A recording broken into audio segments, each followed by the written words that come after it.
Los que traigan su Biblia en esta tarde, la pueden abrir en el libro de los Jueces, capítulo 6.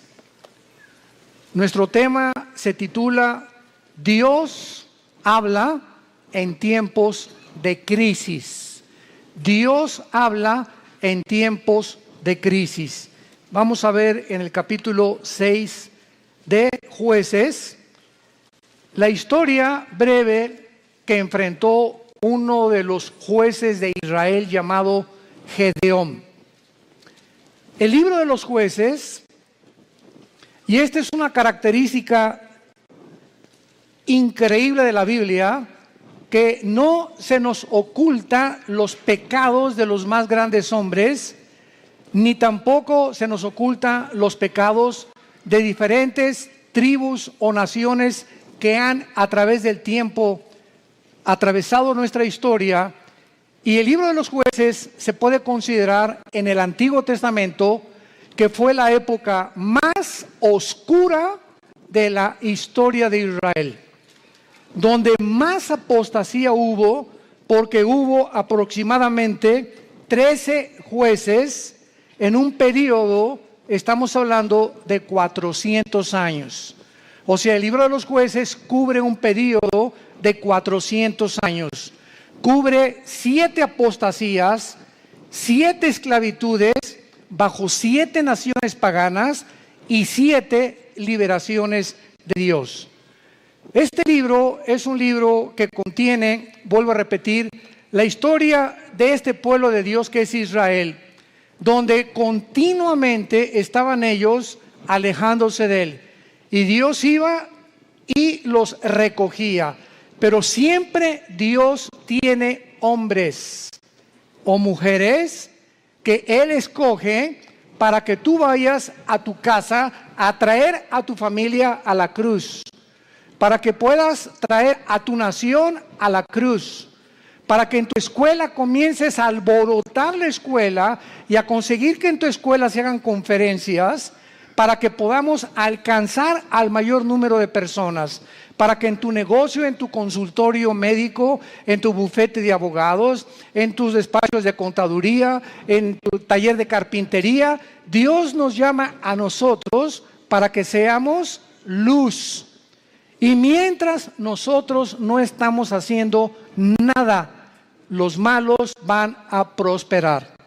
Decía un gran hombre que la maldad existe porque los buenos no hacen nada.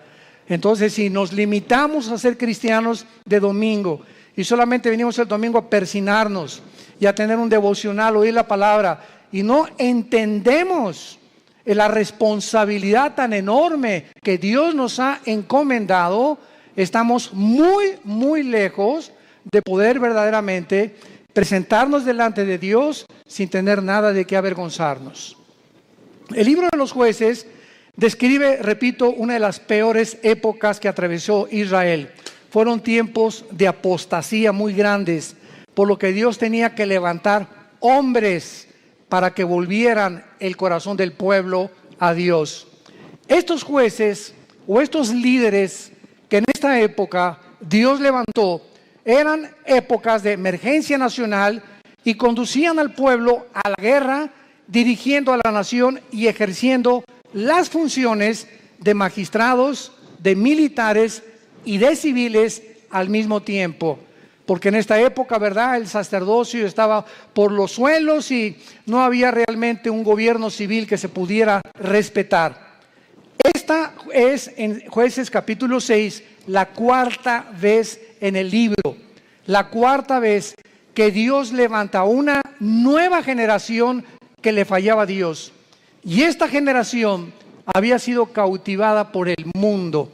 Era una generación donde vivían, y vamos a comparar esta época, que por eso escogí este capítulo, con la crisis emocional, social, política, diplomática y emocional que estamos viviendo tú y yo en este siglo XXI al cual hemos entrado.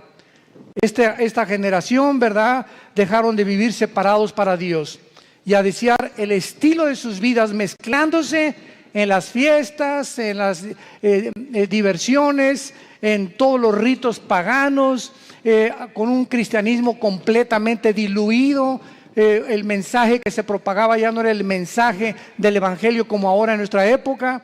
Mi esposo y yo, que hemos estado viajando estos últimos meses, cada vez nos encontramos con todos los cristianos o iglesias a donde vamos, aquí, fuera de México, en Estados Unidos, buscando una iglesia que les dé alimento espiritual, que les dé una sana doctrina, que puedan realmente sentirse edificados con la palabra de Dios, y están buscando por todos lados por la forma tan diluida en la que el evangelio se ha propagado.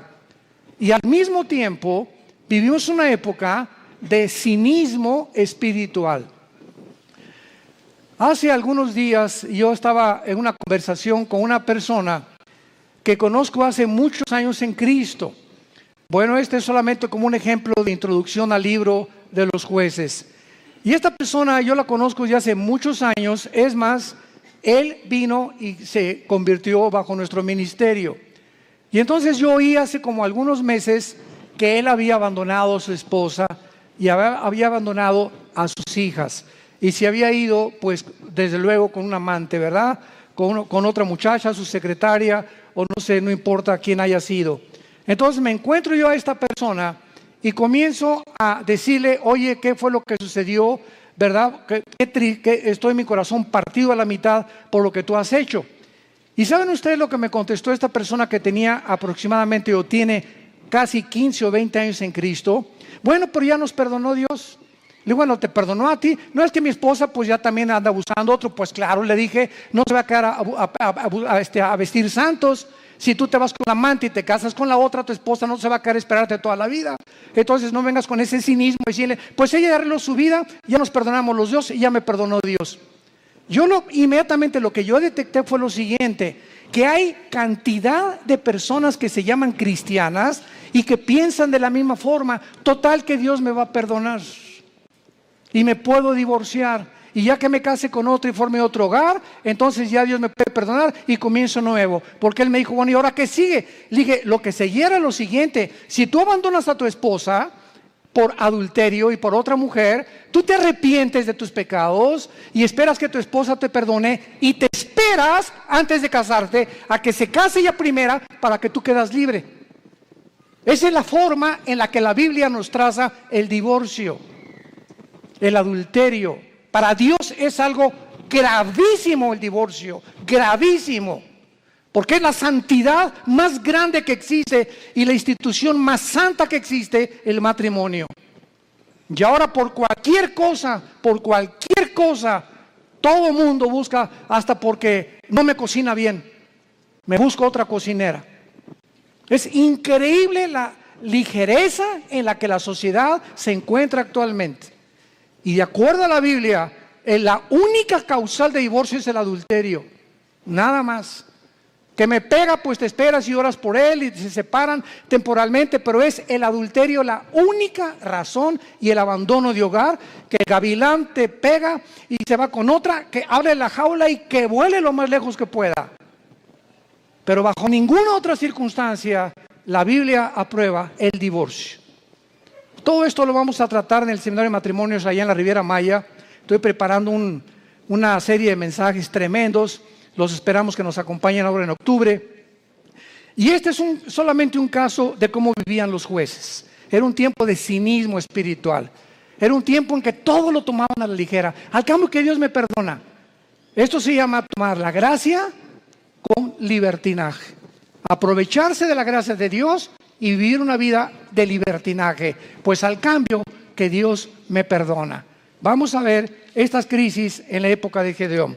Capítulo 6, del 1 al 5, veamos el escenario en el que se encontraba Gedeón. Los hijos de Israel hicieron lo malo ante los ojos de Jehová, y Jehová los entregó en mano de Madián por 7 años.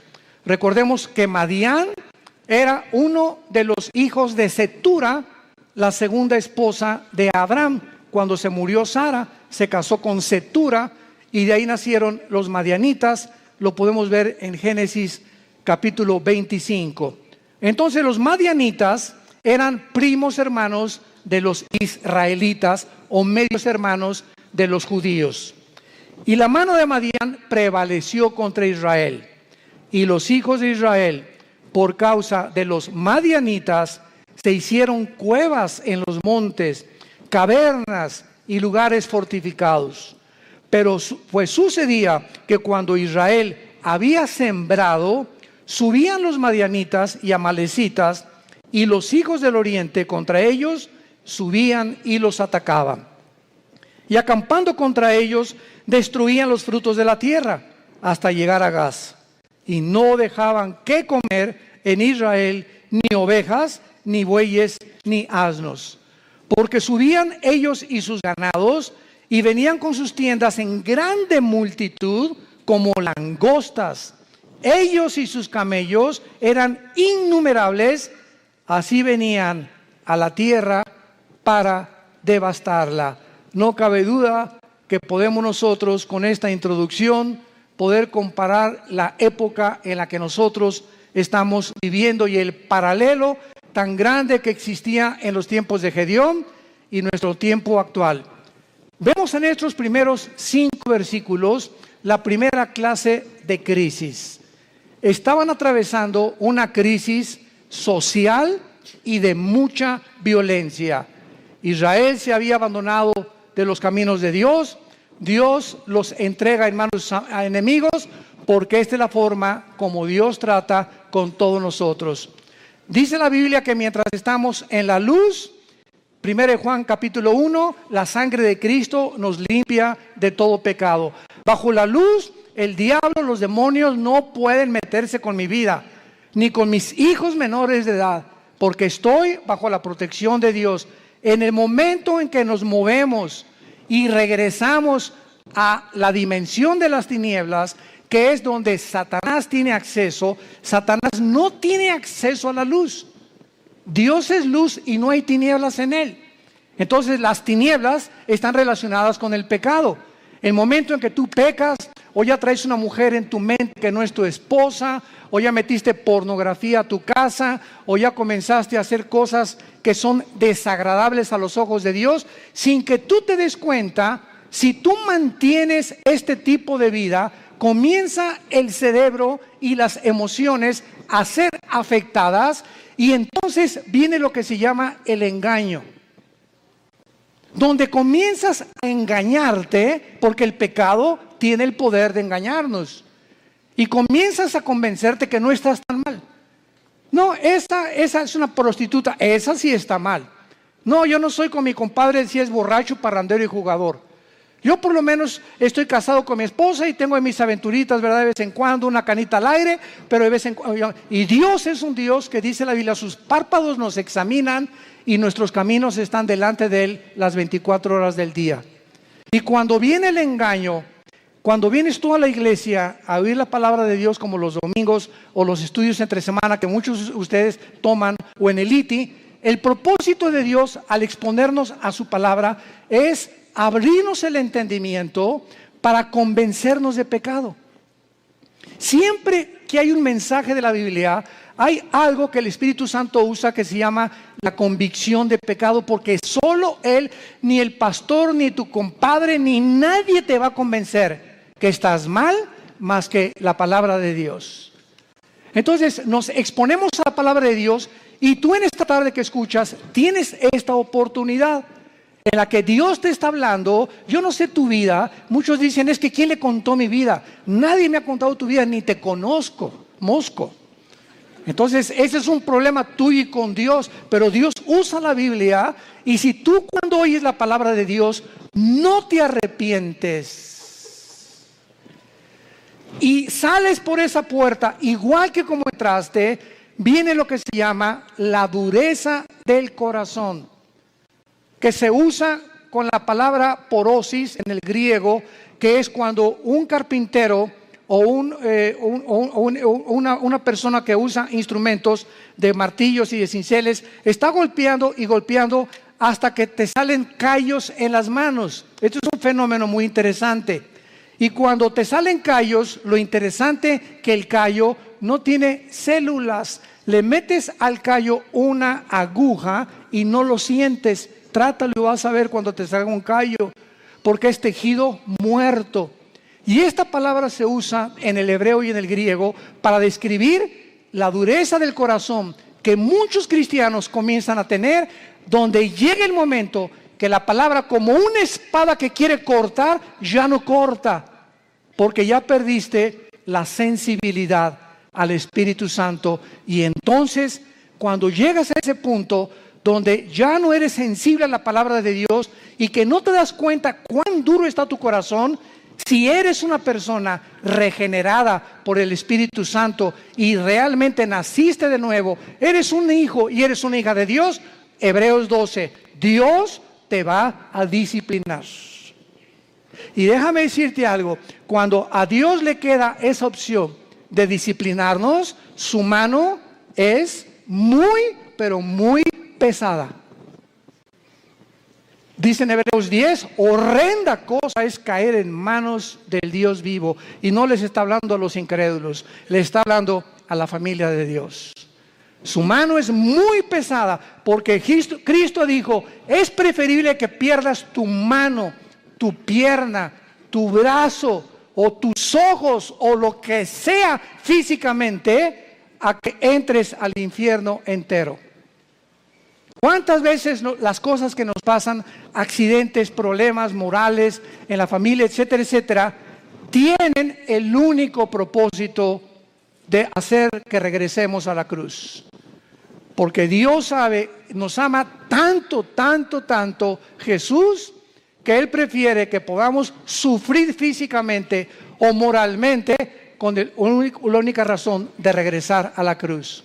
Esta crisis social en que estaban viviendo los madianitas provocó, dice la Biblia, que comenzaron a vivir escondidos en cuevas, escondiendo todo lo que tenían en lugares fortificados, vivían en temor.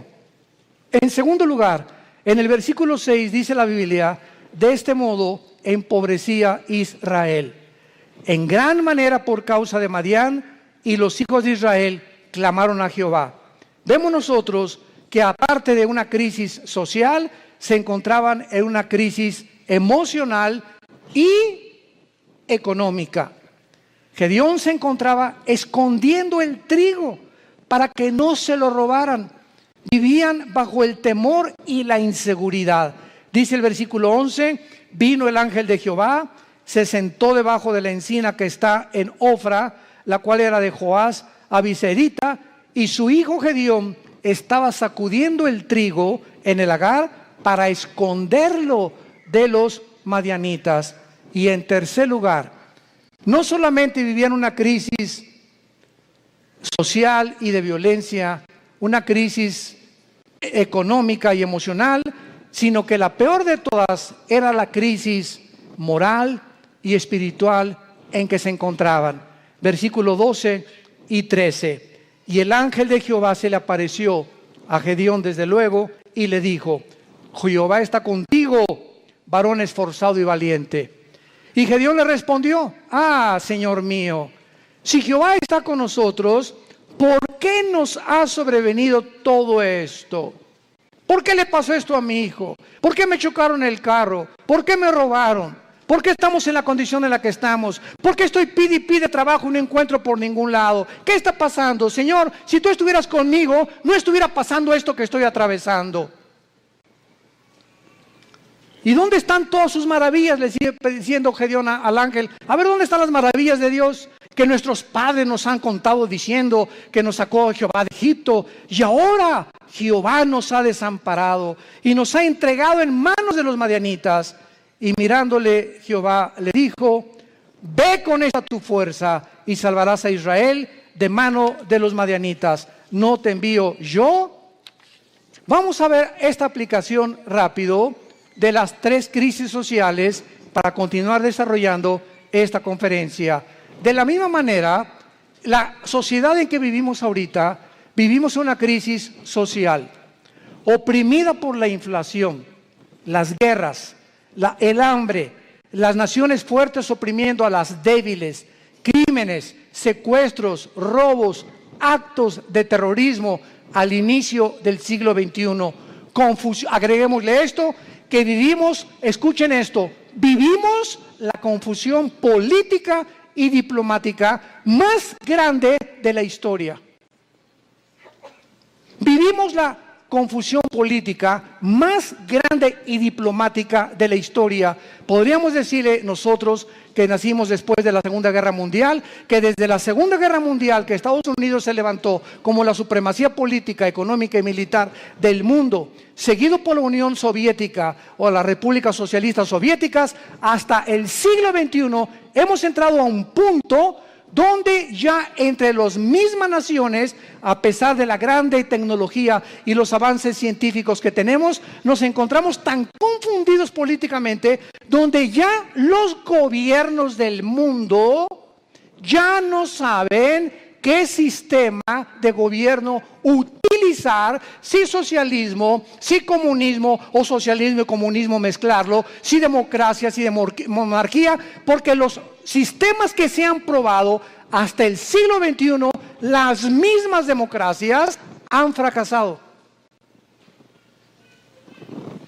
El siglo XX demostró que el comunismo no era un sistema que se podía aplicar a ningún gobierno del mundo, como lo dijo Mikhail Gorbachev en su libro La Perestroika.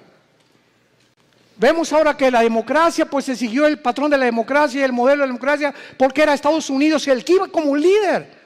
Y los países dijeron, bueno, pues si en Estados Unidos el mejor vestido, el país mejor vestido, el mejor alimentado, el que más guerras ha conquistado, guerras ha ganado, y el que sacó al comunismo, al fascismo y al nazismo del siglo XX, vamos a seguir ese modelo. Y vemos ante nuestros ojos, al entrar aquí al siglo XXI, los que venimos desde el siglo pasado, que la democracia es una fanfarronería ya. Ya no es cierto que hay democracia, no es cierto que el pueblo gobierna, no es cierto que hay respeto por las instituciones. Vivimos una confusión, un caos político y diplomático, donde todos los sistemas se están derrumbando a nuestros ojos, todas las ideologías se están desmoronando, todo está cayendo delante de nuestros ojos. Y ahorita los jóvenes, nunca, como en los últimos 10 años, había habido tantos suicidios de muchachos de 8 a 16 años. Nunca había habido tantos suicidios. Los jóvenes están quitando la vida, no quieren vivir en el mundo que tú y yo vivimos. Y ahí están muchos de nuestros hijos también. Dichosos los padres que tienen una educación cristiana a sus hijos. Dichosos sean. ¿Por qué? Porque se están cansados de tantas mentiras, de tanta hipocresía que ven por todos lados. Y cuando nosotros, que se supone que somos la única luz, les mentimos y nos ven que somos completamente unos farsantes en el lugar, y peleándome enfrente de ellos y con mi esposa y yo, y dándoles un mal ejemplo, ¿qué les queda a los jóvenes? Si no es Jesús, ¿quién más entonces? Dicen ellos, si Jesús no funcionó en mis papás, ¿cómo va a funcionar conmigo? Y en el día del juicio y el día del tribunal de Cristo daremos cuentas de todas estas ingratitudes y deslealtad que tuvimos hacia Dios. Vivimos un mundo de confusión y de crisis social. En segundo lugar, vivimos también, como en los tiempos de Gedeón, una crisis emocional y económica. La mayor parte del mundo ahorita está tratando por todos los medios de esconder su dinero. ¿En qué puedo invertir mi dinero? No se imagina la cantidad de correos que nos llegan. Oiga, ¿qué me recomienda, pastor? ¿Comprar euros o en el dólar o en Wall Street o comprar bienes y raíces? Dicen que el dólar va a seguir cayendo, que viene un caos económico en Estados Unidos que va a hundir el peso aún más todavía, etcétera, etcétera. Y todas las cosas que comienzan a bambolearse, como dice en Hebreos 12, voy a sacudir los cimientos del mundo, la economía, la política, los temas, todo va a comenzar a bambolearse. Así vivimos un mundo donde comenzamos a ver que todo es inestable, todo, no hay nada firme, todo está cayendo hacia nuestros ojos, la moral por los suelos, como lo vamos a ver también, la política, la economía, la ideología, todo. ¿Qué entonces hacemos los cristianos? Vivimos una época de crisis, ¿quién lo puede negar? ¿Qué vamos a hacer entonces con el dinero? ¿Vamos a estar igual que el mundo? preocupándonos en qué invertir, escondiendo el dinero debajo del colchón de la cama. Es la crisis en la que estamos viviendo, emocional y económica. Y tantos impuestos, vive la gente angustiada, temerosos, llenos de estrés.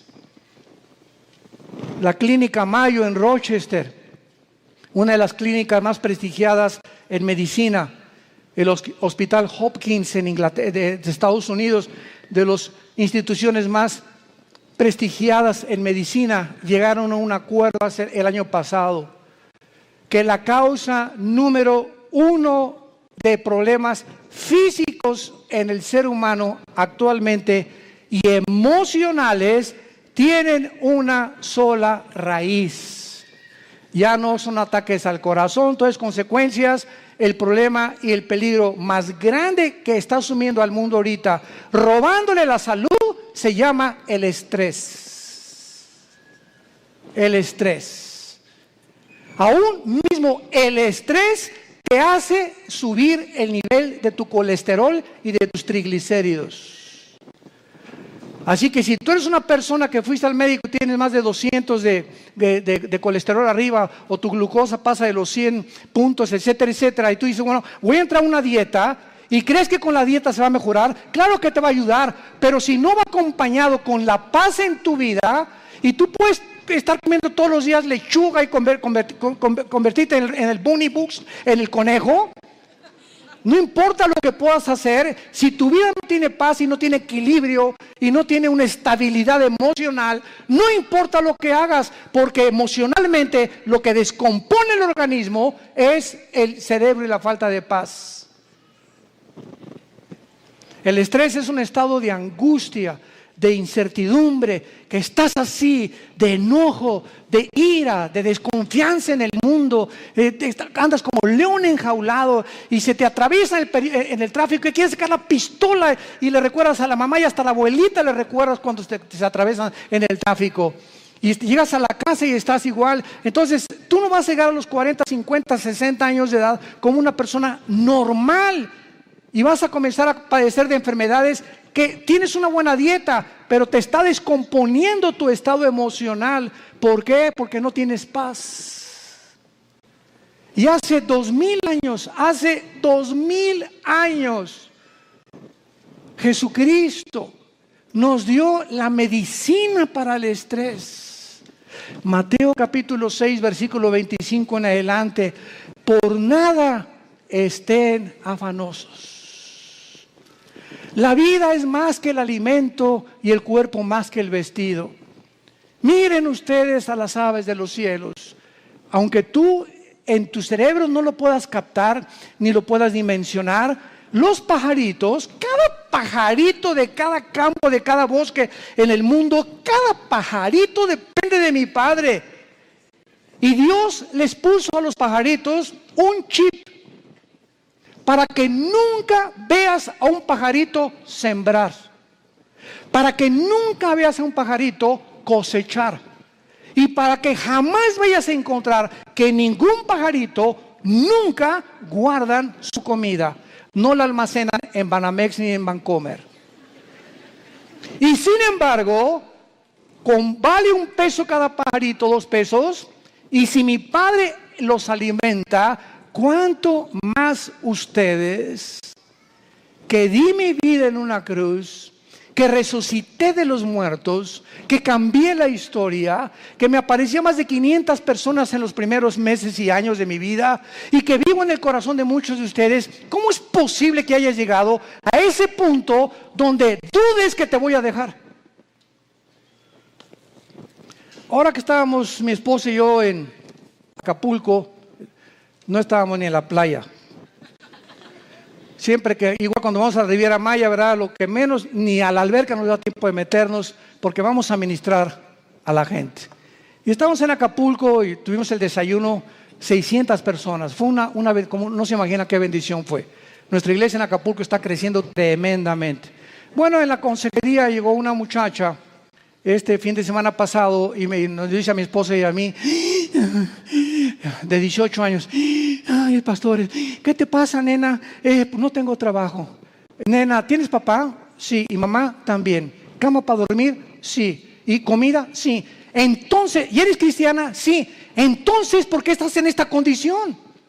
Dale gracias a Dios y dile: Padre, gracias por mi papá, tengo cama, tengo alimento, tengo que vestirme, me están pagando la escuela, y te preocupas porque no tienes trabajo, y llegas a un estado de estrés en el que casi te estás desmoronando enfrente de nosotros. Le dije: eres una incrédula.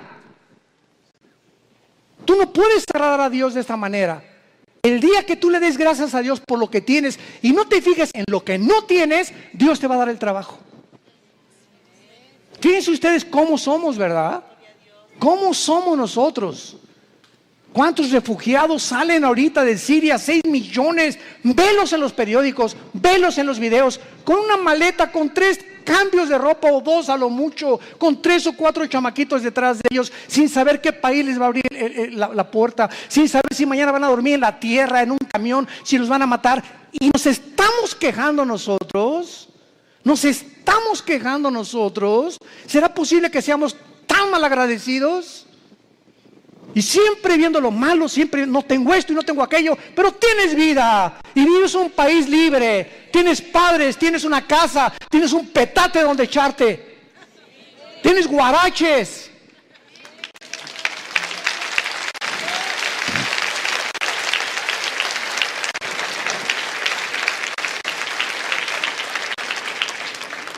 Vivimos una crisis moral y una crisis espiritual, no cabe duda.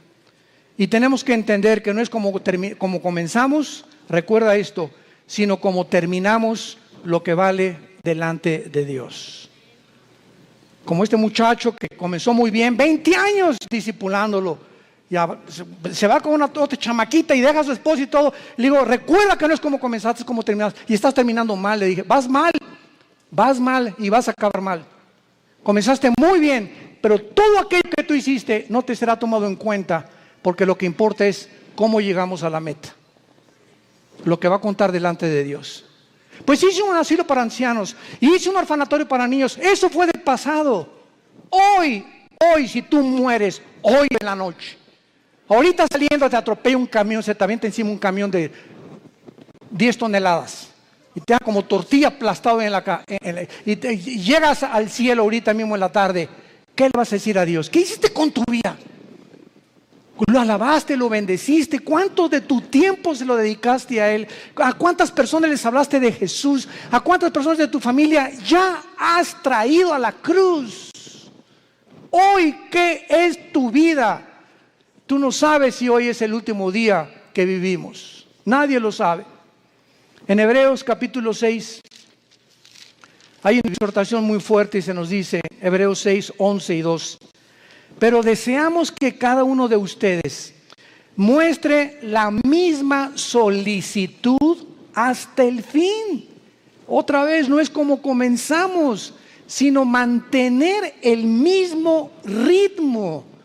Por eso se compara la vida cristiana con los maratones en Hebreos 12, que corramos de tal manera que alcancemos el premio. Entonces, no es solamente como comenzamos, sino mantener el ritmo, y vienen los ánimos, y vienen las tormentas, y vienen las lluvias, y problemas, y el dólar, y el petróleo, y las guerras, y nada te apachurra, nada te amedrenta, nada, pues ya sé las cosas, ya me quiero morir. No, de todas las cosas, el espíritu que Dios nos ha dado es un espíritu de poder, es un espíritu de amor, de dominio propio. Pero cuando tú te despegas de este libro y cuando tú abandonas a Dios, viene como una catapulta, como un huracán, como un tsunami, todos los problemas en tu vida, y no tienes fuerzas para poder soportarlo, ni para poder resistirlo, y te vienes al suelo, y te emborrachas, y te drogas, y abandonas a tu esposa, y comienzas a buscar las salidas fáciles, porque no tuviste el poder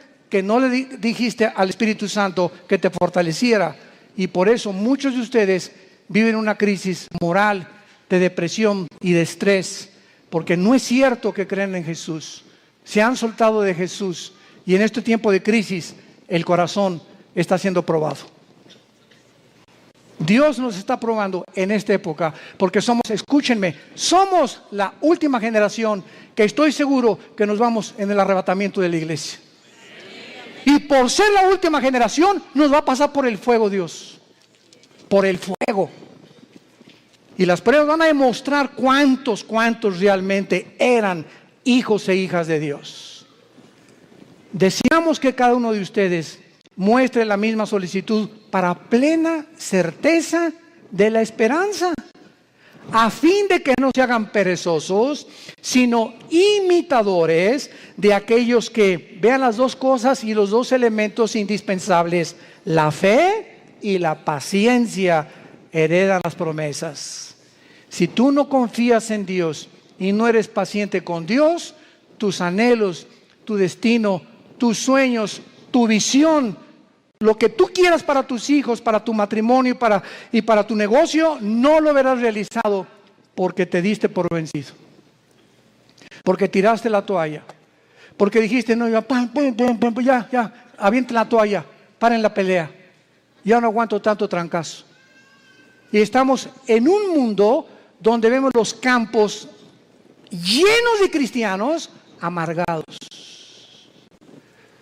Llenos así, si pudiéramos hacer una visión espiritual, así, llenos los campos de cristianos quejumbrosos, amargados, estresados, llenos de rencor, nunca aprendieron a perdonar, nunca se sobrepusieron, nunca pudieron descubrir el poder de la resurrección de Jesucristo en sus vidas, y así te van a enterrar y va para un letrero ahí en tu tumba que diga, este fulano nació en las tinieblas, vivió en las tinieblas y regresó a las tinieblas.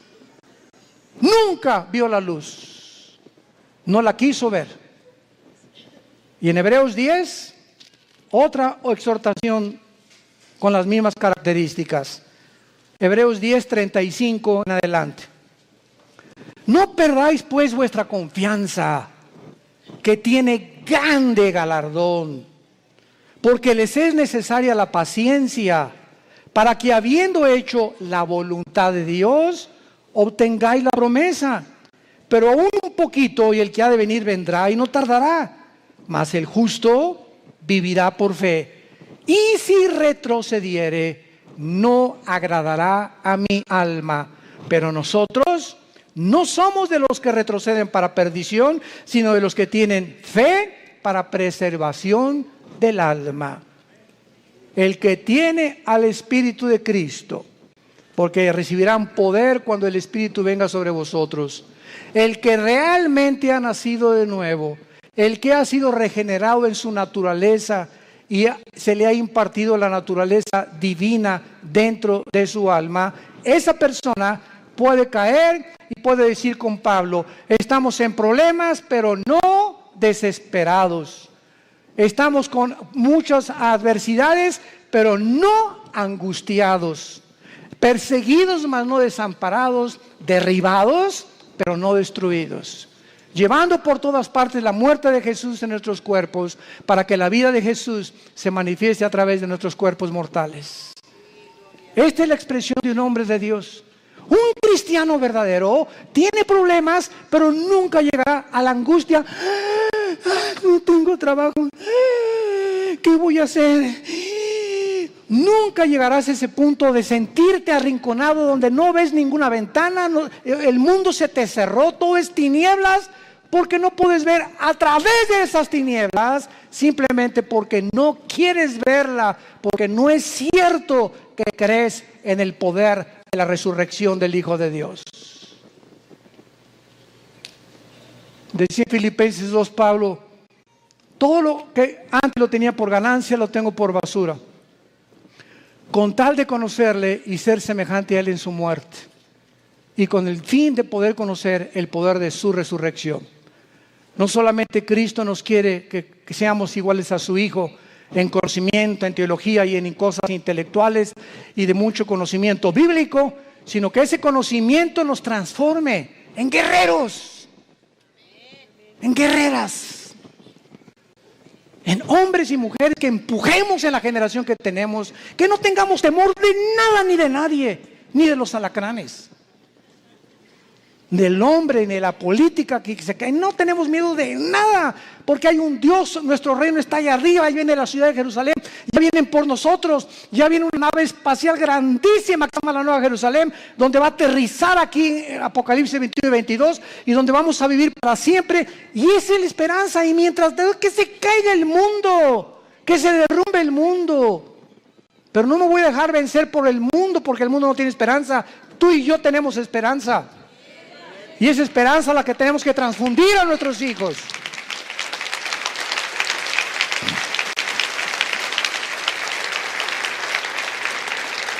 No caigamos en lo que al principio Gedeón estaba cayendo. Si Dios existe, ¿por qué me está sucediendo esto? ¿Por qué Dios no me sale de mis problemas? ¿Por qué me permitió Dios que me casara con esta persona? ¿Por qué Dios me ha abandonado? Cuando entramos en ese punto de depresión, es tan difícil que podamos nosotros salir de él. En el versículo 14 de Jueces 6 de nuestro pasaje, vemos que Dios habla en tiempos de crisis. Y mirándolo Jehová, le dijo: ve con esta tu fuerza y salvarás a Israel de mano de los madianitas. ¿No te envío yo? Ante todos estos cuestionamientos de inseguridad, ese es el problema. Que estamos viendo alrededor lo que el mundo, las noticias y cómo el mundo se está desmoronando ante nuestros ojos, pero no vemos el poder que tenemos dentro del Espíritu Santo. ¿Por qué creen que Dios nos dio el Espíritu Santo? Dice: les daré poder, porque no lo tenemos. Y es un espíritu de poder, es un espíritu que nos va a hacer sobreponernos a todo lo que atravesemos. Aunque pasemos por el fuego, no nos quemará, por el agua no nos ahogaremos, y aunque un ejército nos rodea a nuestro alrededor, Jehová es mi luz, mi salvación y mi esperanza, no temeré de nada ni de nadie. Él es mi pastor, nada me faltará. Aunque ande en valle de muerte, no tendré miedo de nada ni de nadie. Y todo este espíritu y toda esta capacidad que tenemos dentro es precisamente para vencer al mundo. Y dice 1 Juan capítulo 5, todo el que es nacido de Dios vence al mundo. Y esta es la fe que ha vencido al mundo, nuestra fe. Entonces tenemos que entender, si no somos vencedores y somos un grupo de cristianos tirados, quejumbrosos, tirándose, ni hacen almas, y te dejas llevar con todas las malas noticias del mundo, y por acá y por allá, simplemente es porque te has desconectado de la fuente de energía. Porque separados de Él, nada podremos hacer. De la misma manera, Dios te habla y te dice lo mismo. Te he llamado para enviarte a tu familia. ¿Por qué crees que te salvé, dice Dios en esta tarde? ¿Por qué crees que tú fuiste el primero en tu familia en conocerme? Vas a llegar con tu familia, y si son religiosos, o son mormones, o son masones, o son musulmanes, no importa, todos venimos de familiares con diferentes ideologías. Y Dios toma a una persona en la familia para iluminarla, para darnos el conocimiento. Así comenzamos en nuestra propia familia. En la familia nosotros comenzamos con mi hermano Alejandro, que es el director del Instituto Teológico Internacional. 2 años después me convertí yo, después mi hermana, mi mamá, mi abuela, que fue presidenta de la Acción Católica 35 años, la viejita se convierte a los 82 años.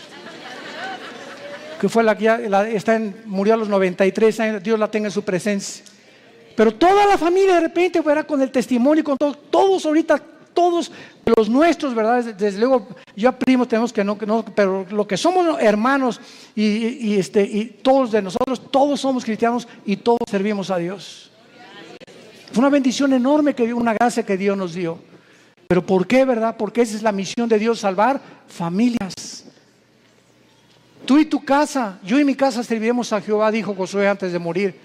Y si ustedes creen que no vale la pena servir a Dios, sirvan a los ídolos. Pero yo y mi casa serviremos a Jehová. Y finalmente,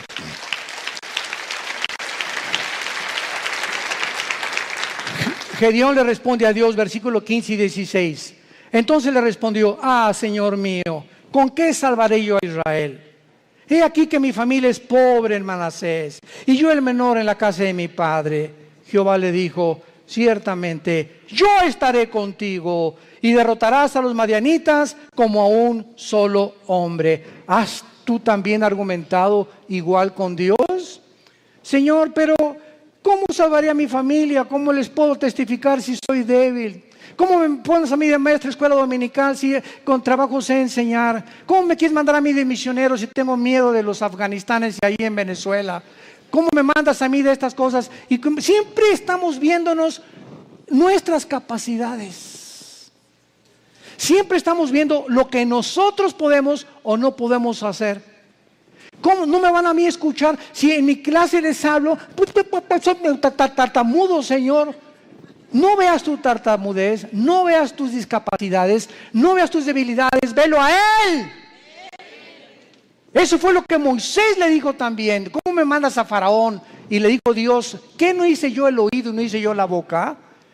No tengas miedo, vas en mi nombre y yo te daré el poder y la capacidad que ni siquiera conocías, porque cosas que están ocultas y que no han consumido el corazón del hombre y que el hombre no ha conocido son las que Dios tiene escondidas y guardadas para los que le aman y creen en Él. Ve, sé valiente, ve con tu familia, sé valiente con tus amigos, sé valiente en tu trabajo, háblales del Señor, háblales de Cristo. Tú no te imaginas, cuando acabes de hablar, te vas a preguntar, ¿fui yo? Así es, comenzamos a desconocernos. Yo antes de subir un púlpito, ¿verdad? Estuve 3 años de misionero, primero en la sierra.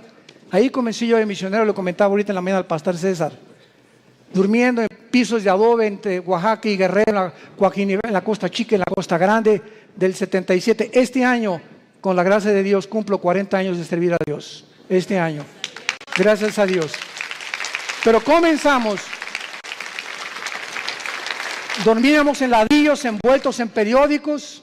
Me dio malaria, me dio tifoidea 2 veces, temperaturas de 40 grados. Si no había un doctor por ahí, yo no estaría vivo ahorita. Y en esos 3 años yo entiendo ahora que es la forma en la que Dios me quería forjar para que ya entrara yo al ministerio en el 79 con el grupo de Luis Palau. Y en el 81 formamos Villa Nueva para México, ya comenzamos las iglesias en los 80s, pero ha sido unas etapas y un proceso de quebrantamientos, de humillaciones, de pobrezas. No teníamos ni para comer, comíamos lo que arrancábamos de los árboles, lo que yo pescaba ahí en Acapulco. Era una crisis tremenda y todo ese tiempo fue un tiempo de prueba, de quebrantamiento delante de Dios.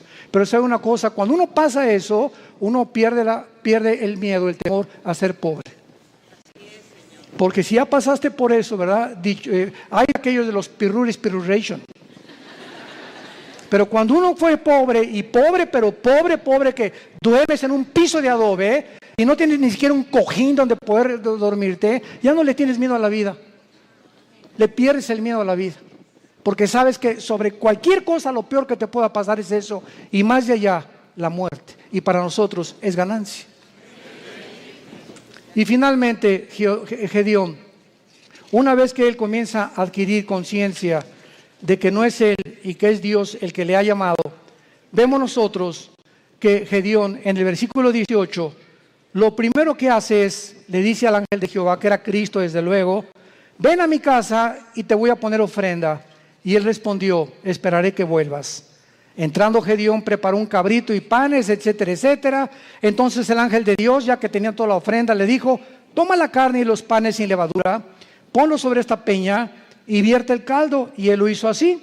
Y extendiendo el ángel de Jehová el báculo que tenía en su mano, tocó con la punta la carne y los panes sin levadura, y subió fuego de la peña, el cual consumió la carne y los panes sin levadura. Vemos nosotros que lo primero que hizo Gedeón fue inmediatamente, después de recibir las noticias, buscar una ofrenda a Dios. Lo primero que un hombre y una mujer cambian cuando comienzan a conocer a ese Dios todopoderoso es que no existe, ni he conocido yo a ningún cristiano grande y poderoso y maduro en el Señor que no sea generoso. Porque es la avaricia y la envidia y la codicia de los bienes materiales lo que nos impide a muchas personas recibir las bendiciones de Dios. Gedeón buscó una ofrenda inmediatamente. ¿Qué le podemos nosotros ofrecer ahora a Dios? Romanos 12:1. Número 1, nuestro cuerpo. Síganme con mucho cuidado. Presentar vuestros cuerpos en sacrificio vivo. Romanos 12:1. Santo, agradable a Dios, ¿qué es vuestro culto racional? En el original griego dice, es la manera más racional para vivir. Si tú quieres servir a Dios, lo primero que comienzas es cuidar tu cuerpo. Y no solamente de lo que comes, sino también sexualmente. Nadie puede servir a Dios cuando hay una sensualidad o una sexualidad no controlada. El hombre más sabio de la historia, Salomón, y el hombre más fuerte de la historia, Sansón, los dos fueron vencidos por una mujer que no era su esposa. Y aquí está en la Biblia como ejemplo para que podamos aprender a no confiar en nosotros mismos. El que mire que está firme, mire que no caiga. No jueguen con el pecado sexual. No juegues ni te dejes tocar por tu novio. No toques a tu novia si la quieres. ¿Por qué? Porque eso es santo delante de Dios. No salten a privilegios, jóvenes que me escuchan, que no les corresponden. Espérate hasta el matrimonio. El acto sexual es solamente permitido por Dios y grandemente bendecido dentro de la esfera del matrimonio. Nunca el acto sexual será bendecido antes o ya casado con otra persona que no sea tu esposa, que se llama adulterio. Mientras nuestros cuerpos no sean santos delante de Dios y no tengamos limpia el alma sexualmente y también físicamente, ¿verdad?, una alimentación adecuada, vamos a impedir nuestro avance y las cosas grandes que Dios podía haber hecho con nosotros, no las hará. Dios busca hombres y mujeres santos en toda su manera de vivir, para ser usados como instrumentos a un Dios que es santo. Dice en 2 de Timoteo, Pablo, en una casa hay trastos sucios, en tu casa tienes en el fregadero vasos sucios y tienes en la vitrina vasos limpios. Si llegan invitados, ¿qué vasos usas? Los limpios. Y así en el servicio a Dios hay cristianos sucios que están en el fregadero ahorita.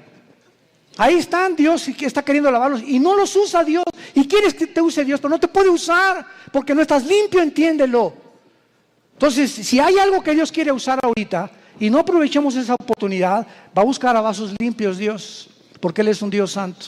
No nos perdamos esta oportunidad de servir a Dios por nuestra falta de limpieza y de santidad, porque estamos viviendo ante un Dios santo. Y finalmente, dice el versículo 24, y edificó allí Gedeón altar a Jehová y lo llamó Jehová Shalom, el cual permanece hasta el día de hoy y de Ofra.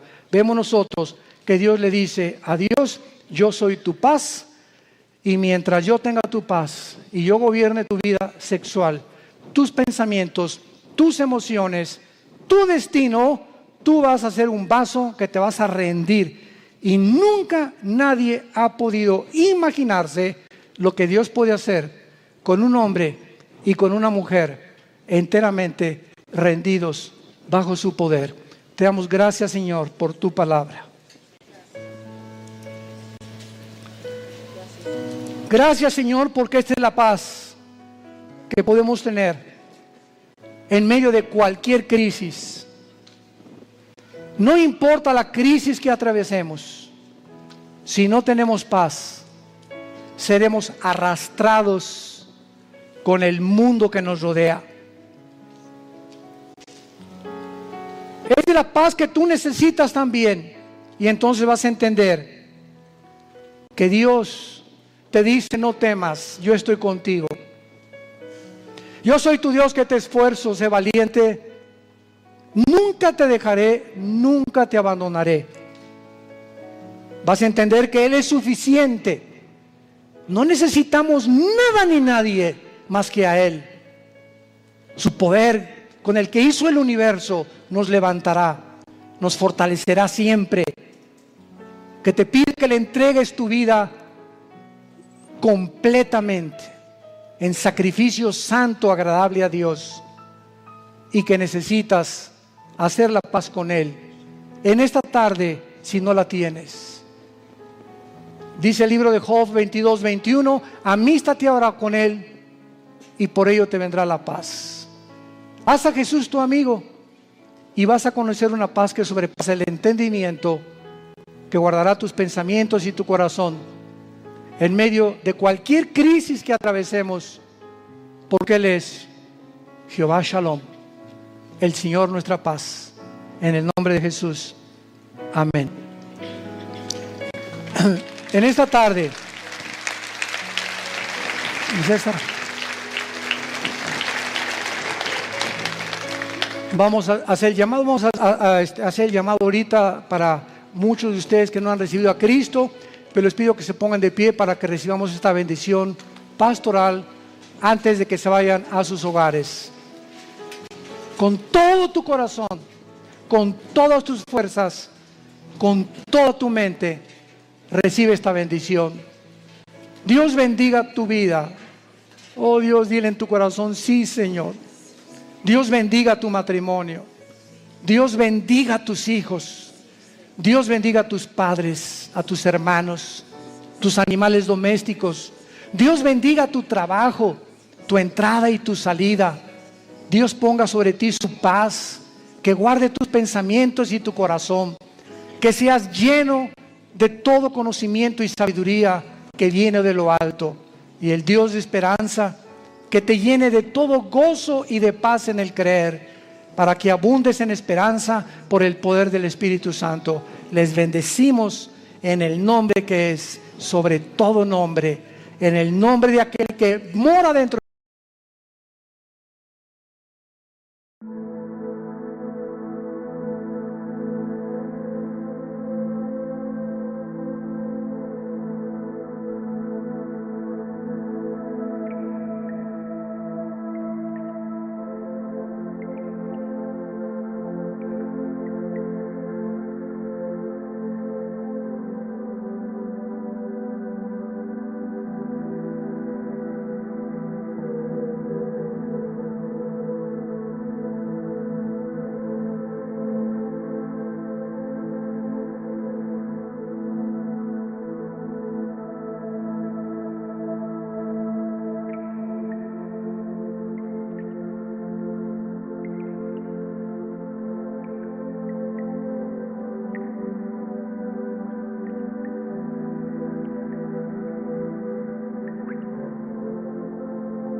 a shattered mirror of our fractured, fading nights. We chase the ghosts of summer through streets of neon glow.